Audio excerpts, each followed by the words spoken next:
Hello! Okay, so this video is going to be about selecting monologues and preparing monologues for auditions.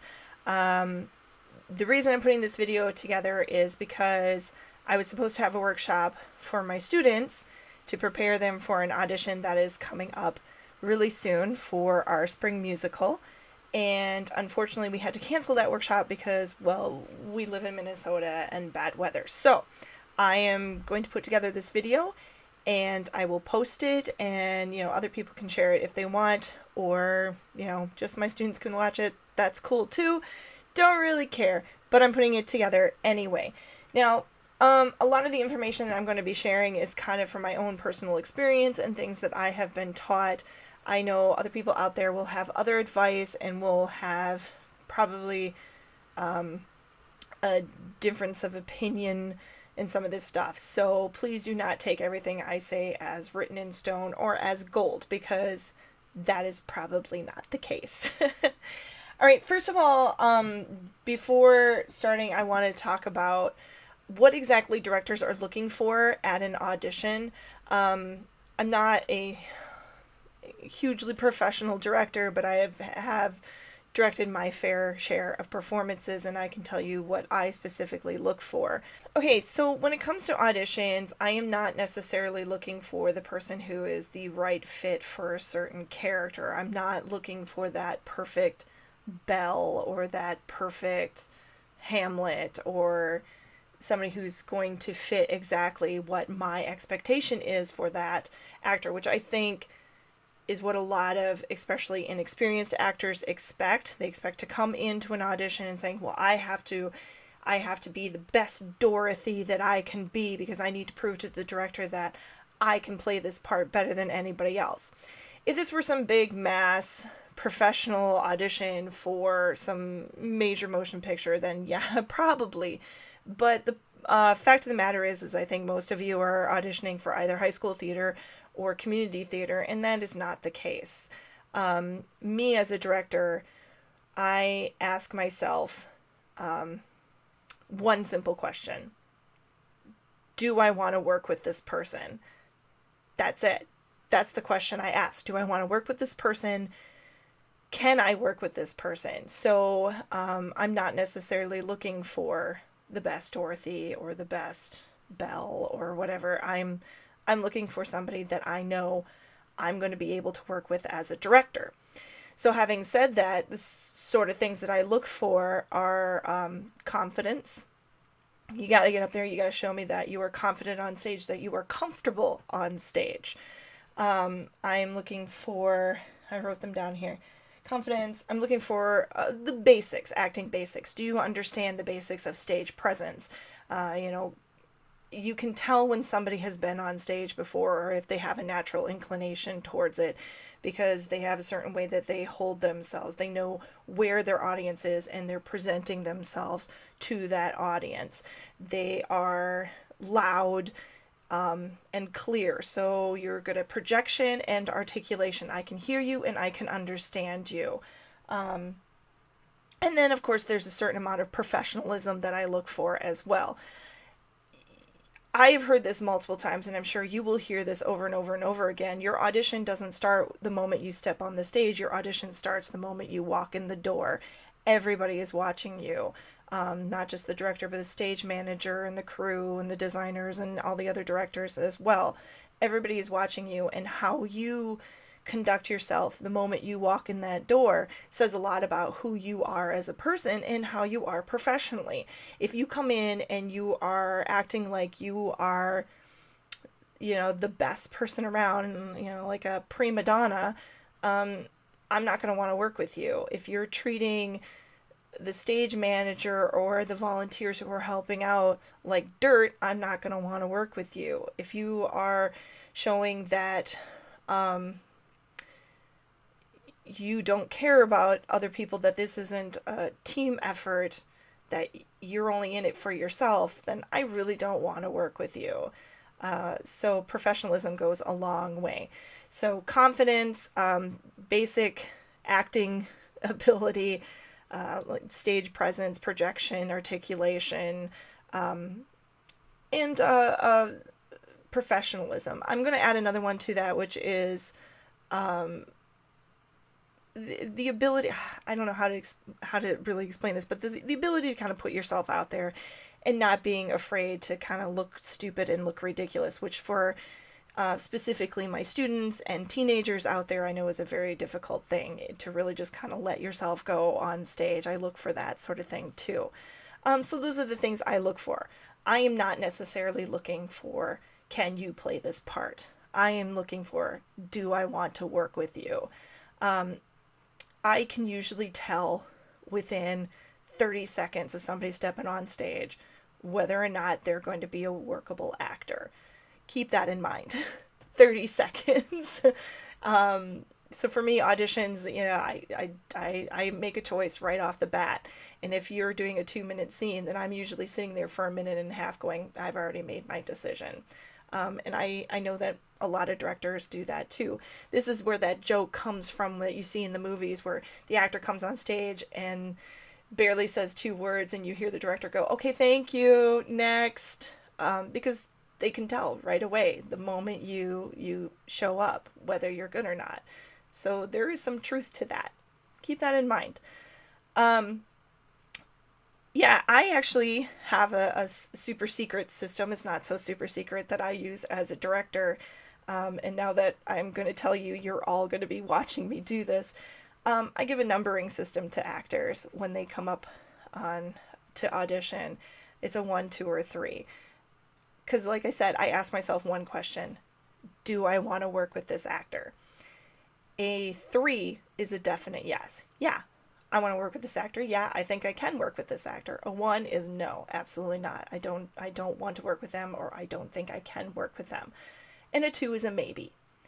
And then what I do as a director typically is I lay all my audition forms out, and I have put a 1, 2, or 3 at the top of them, and I pull all my 3s out and I lay them in front of me and I cast the show from that. Okay, who do I think can fit into what character? So I don't even think about character and who's going to be what. I mean, I do, but for the most part I don't until I have those 3s in front of me. And then sometimes I pull into the 2 pile. So keep that in mind. I'm making up my mind very, very quickly. So you need to impress me right off the bat. You need to show me I am an actor you want to work with. That is your whole goal. If you think of it like a job interview, you want to come in bringing your best. Don't just show me I can play this character better than everybody else. I want to see that you are an actor I want to work with. Okay? I'm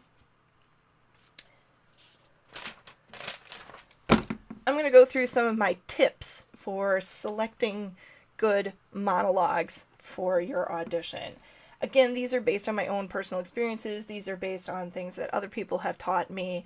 They're not written in stone, and you may hear some people disagree with me. That's okay. So take from it what you will. All right. First of all, and I think this is the most important, and I know that music directors will agree with me when it comes to music in this regard as well. Pick a monologue that is best suited for you. For the most part, you want to pick something that is age appropriate and to your type. That gets a little futzy when we're talking about like high school theater, where high school students are being asked to play elderly people or middle-aged people or sometimes even children. So there's exceptions to the rules, but pick something that's age appropriate. And by age appropriate, I don't necessarily mean what your age is. I'm 41, but I know that I can play somebody who's 30, and I'm often told that I look like I'm 32. So if I were to pick something age appropriate, I would probably pick a monologue for somebody who is in their 30s as opposed to somebody who's in their 40s. I'm not going to pick somebody who is 20, and I'm not going to pick somebody who's 60. Those are not age appropriate for me. 50 would be even pushing it for me. So pick something that is age appropriate, and pick something that is to your type. I love actors who like to challenge themselves, who like to kind of break outside of their box. But an audition is really not a place to do it. Once again, this is like a job interview, and you were trying to convince the director that you are the best person for this job. So you want to bring your A game, and your A game is your type. For me, I tend to play a lot of matronly, bombastic, and bitchy characters. The women who are kind of scary and intimidating, or very loving and motherly. Those are the characters that I tend to play. I'm a character actress. I play a lot of comedic roles as well. I know what my type is, and I know what characters I can and cannot play. I do not play the sweet young ingenue. That's not me. I would not be a Dorothy. I would be a wicked witch. I know what my type is, and so I'm going to bring that to the table. When it comes to, again, an audition, it's like a job interview. Bring your A game. Bring what you are going to be best at. What is going to be the best representation of your skills. So, hey, that brings me to the next one, which is show off your acting skill set. This is not a time to experiment. If you know that there's something that you're not very good at an audition is not a time to flex your acting muscles.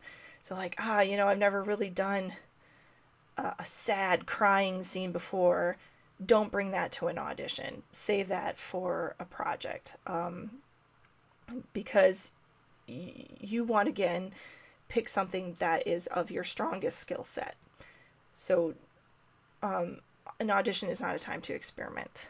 Know what you're good at. I know I'm really good at comedy. I know I'm really good at playing bitchy. I know I'm really good at being bombastic. So those are the types of monologues I'm going to look for. For me, for auditions, when I do auditions, as a director, I like to give actors the opportunity to show me two. I always say bring two contrasting monologues. This is so that you have an opportunity to show your range. So if you're really good at comedic, but also really good at bombastic and overly dramatic, then you can pick two monologues that will best fit into your skill set. By contrasting monologues, I mean, one could be a comedy, one could be a drama, one could be a classical piece like Shakespeare, and one could be contemporary. Those are contrasting too. Just something that's going to show me, the director, different sides of your skill set. Next tip, avoid one-note monologues. And what I mean by that is don't pick a monologue that's all weepy. It's just somebody, I'm just crying the whole time, or it's just a 1 minute long angry rant. Because you want to pick something that, again, will show off your talent. So pick something with a little versatility, with a little variety, something that has a little fluctuation between emotions, has transitions, something that a character needs to change their tactics in the middle of it to get what they want. You also want to pick something that actually has kind of an arc to it. Something that the character is struggling with. Either they succeed or they fail at something, and we want to see that. Add some versatility, add some different pacing and tempos, things like that. Again, show off what you can do. And if you're just doing a monologue where all you're doing is screaming for 1 minute, it gets boring to watch and it grates on the ears. Show me some variety. Show off your acting skills, not any other skills.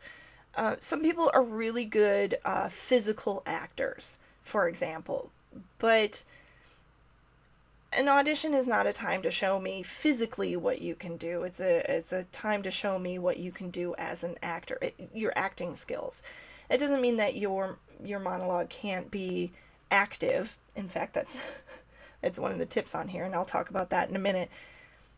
But if it's all just you being a clown on stage, you're not showing me what you can do acting wise. You're just showing me what you can do physically. That's the same goes for avoid doing poetry or singing, things like that. If you're auditioning for a musical, there is going to be a vocal audition where you can show what you can do singing wise. during your monologue is not a time to do that. Show me what you can do as an actor.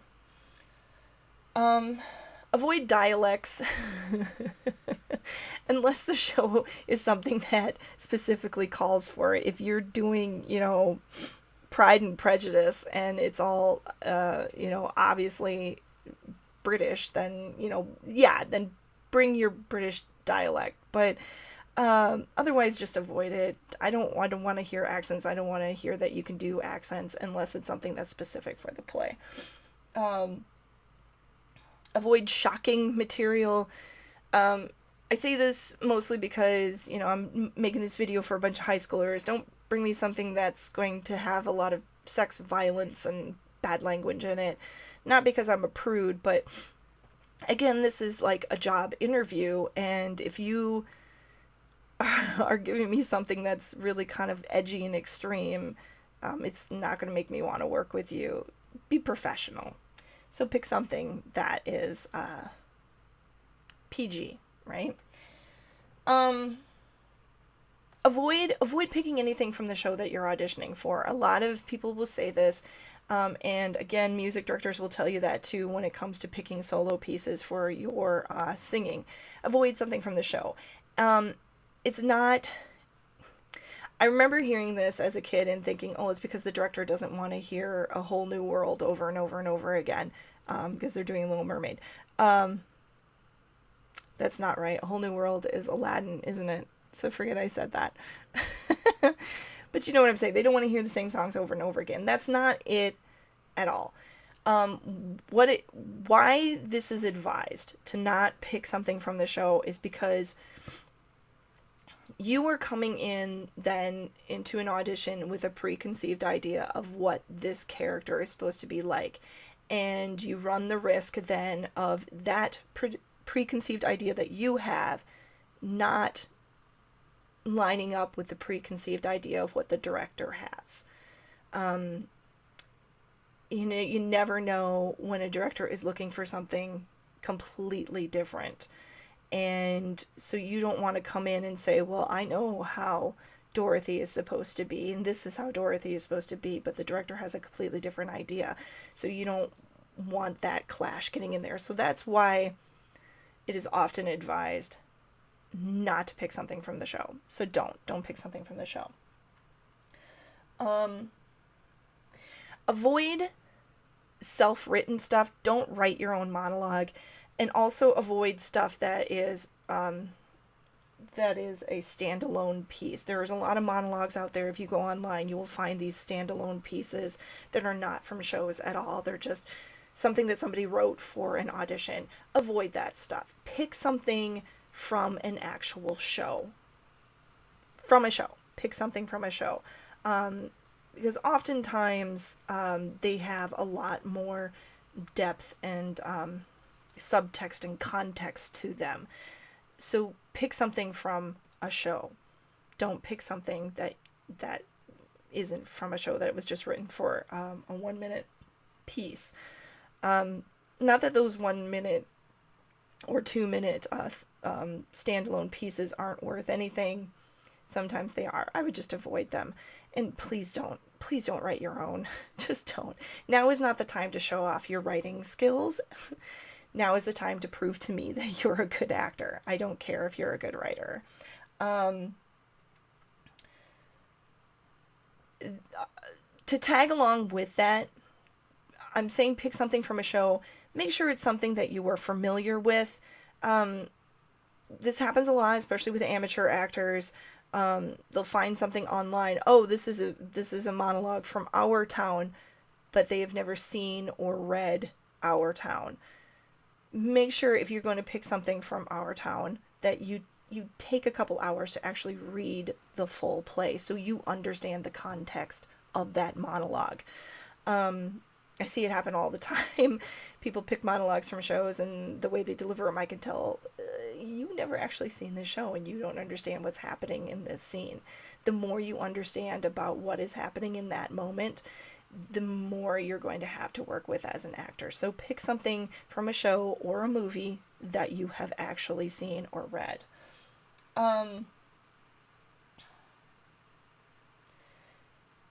pick something that is active and in the moment. And what I mean by that is don't pick a monologue where somebody is telling you a story or is recalling a memory. Well, I remember, and then he did this and then he did that. Pick something that is more within an actual moment where there is some real conflict going on, where the character has something at stake, because those are much more interesting to watch. If you pick something that is just a character telling you a story or recalling a memory, there's not much to work with physically there. It's most likely just you sitting there telling me this story, and that's kind of boring. So, plus it doesn't really give me a good idea of what you are like as an actor. So, so yeah, pick something active and in the moment. Okay, this is my pet peeve, and some directors will disagree with me, but I would like to think that most of them would agree with me on this one. Please, for the love of all that is good, do not make eye contact with me while you are delivering your monologue. While you do your introduction, you're introducing yourself and saying, hello, yes, then it is good time to make eye contact. But when you are acting, when you are delivering a monologue, please don't. It makes me uncomfortable. And what it really does is it breaks that fourth wall that is so kind of sacred in theater. What I recommend, if you are doing a monologue from a show, is determine who the person is you are talking to in the context of that show. If you're doing a monologue, I keep using her as an example, but Dorothy, if she's delivering a monologue and say she's talking to the wizard, right? Then imagine the wizard standing in front of you and you are talking to him. Don't look at me as the director. It just takes me out of the moment and it makes me very uncomfortable, and I can't concentrate at all on what you are doing as an actor. So don't make eye contact. This isn't public speaking. If this was public speaking, then I'd say, yes, eye contact is good. But no, this is acting. You are acting. Find your imaginary scene partner, or sometimes it's partners. Put them in front of you and deliver your monologue to them. And finally, don't go over time. If a director says, I want you to bring a 1-minute monologue, make sure it is no longer than a minute. It's okay if it's under a minute. I would highly recommend it's at least 30 seconds, so at least half a minute. But don't go over, because directors have a lot of people to watch and listen to all day long, and they don't. If you are going over time, then you are wasting their time. Like I said, for me as a director, I can usually tell within 30 seconds if I want to work with you or not, or where your skill level is at. Beyond that, it's all just wasting my time, so please don't go over time. Okay, so those are my tips for selecting a monologue. So I do get the question a lot, then where do you find monologues? Well, y'all are really, really fortunate in that we live in this technological era of the internet, and really seriously just do a Google search. Monologues for auditions, monologues for men, monologues for women, monologues for kids, whatever, and you will find a bajillion sources. I think people ask me this question because they expect me to say, okay, well, this is a good source and this is a good source, and I can't tell you what is good and what isn't. You have to go in and you have to read through the monologues yourself and find the ones you like, because some sites will have great stuff, some sites won't, and it's going to vary depending on what you're looking for. There are some books out there that you can find that have a lot of monologues. If you go to the library, you can find books of monologues. Be careful that you are picking the right length of a monologue, that you are not selecting a 5-minute monologue when you're only looking for a 1 minute. So those are two sources, internet, books. I am going to recommend a third source.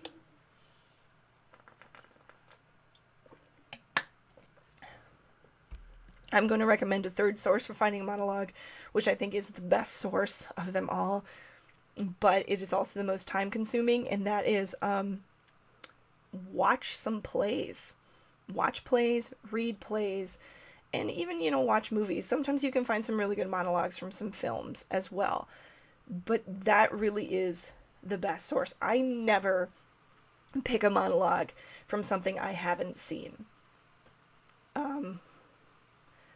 I have my favorites, and they're all from plays that I am familiar with, that I have seen multiple times, that I've read multiple times. I'm very familiar with these shows, because the more familiar you are, again, with the actual play, the more you're going to have to work with as an actor in that context of that monologue. So those are your three sources: internet, books, read plays, watch plays, pick something from something you know. So that's it. I'm going to add on to this video a little tutorial on how to do a proper introduction and conclusion when you are coming up for an audition.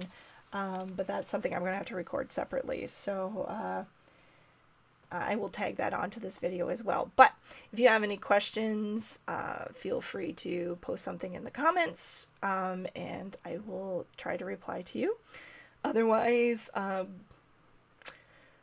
best of luck to you in your search for your monologues for your auditions. Okay, bye.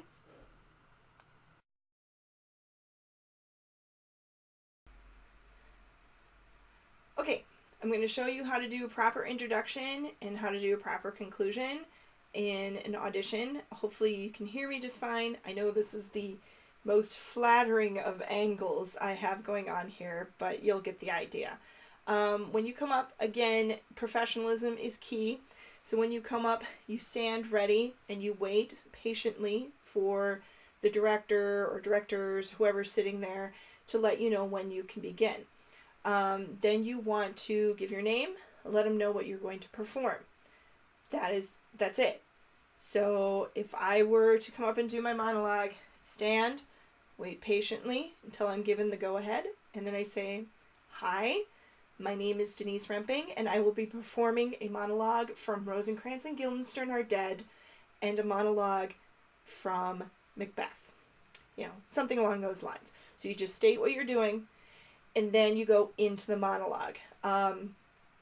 What a lot of actors will do is they will set themselves, and you may have heard me talk about the concept of actor neutral before. That's what you want to get into. Nothing there, just a blank slate. A lot of actors will look down, close their eyes. And then when you come up, you're right into it, right? So, again, let me show you an example.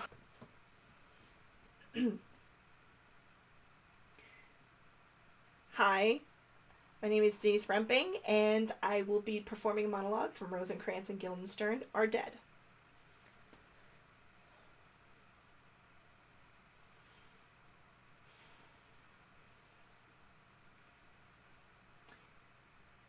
Have you ever thought of yourself as actually dead, lying in a box with a lid on it?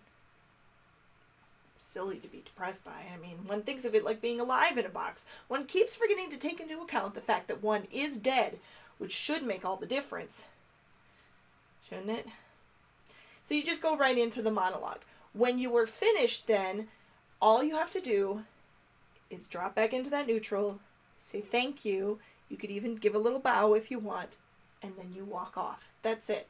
So, if we skip to the end of the monologue, let me show you. Any minute now, somebody's going to come on by, knock on the lid, and tell you to come out. Bang, bang, bang. Hey, you! What's your name? Come on out of there. Thank you. That's simple. So, proper introduction. Give your name, tell them what you're going to do, get yourself set, go right into it. When you are done, go back into that neutral, then say thank you. You can bow if you want, and then go off. That's simple. Anything beyond that is just adding way too much to the experience. Again, directors are going from person to person to person to person. They want things simple, quick, and fast. And it's very professional and crisp. Okay, that's it.